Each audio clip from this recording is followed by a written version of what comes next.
রাসূল করিম সাল্লাল্লাহু আলাইহি ওয়াসাল্লাম নিজে এতিম ছিলেন, আর এতিমের প্রতি তার এত দরদ ছিল, একবার তিনি ঈদের দিকে নামাজ পড়ার জন্য যাচ্ছেন।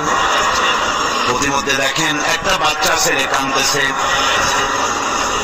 এই রাস্তায় কত মানুষ গেল, কেউ দাঁড়ালো না, থমকে। বাচ্চার ক্রন্দন কাউকে থামাইতে পারলো না, কিন্তু বিশ্ব নবী, দয়ার নবী রাহমাতুল লিল আলামিন বাচ্চার কান্না দেখে পাও বাড়াতে পারলেন না। নবীজি দাঁড়ায় গেলেন, জিজ্ঞেস করেন, ও বাচ্চা, ঈদের দিনে কাঁদো কেন? ঈদের দিনে তো কাঁদতে নাই।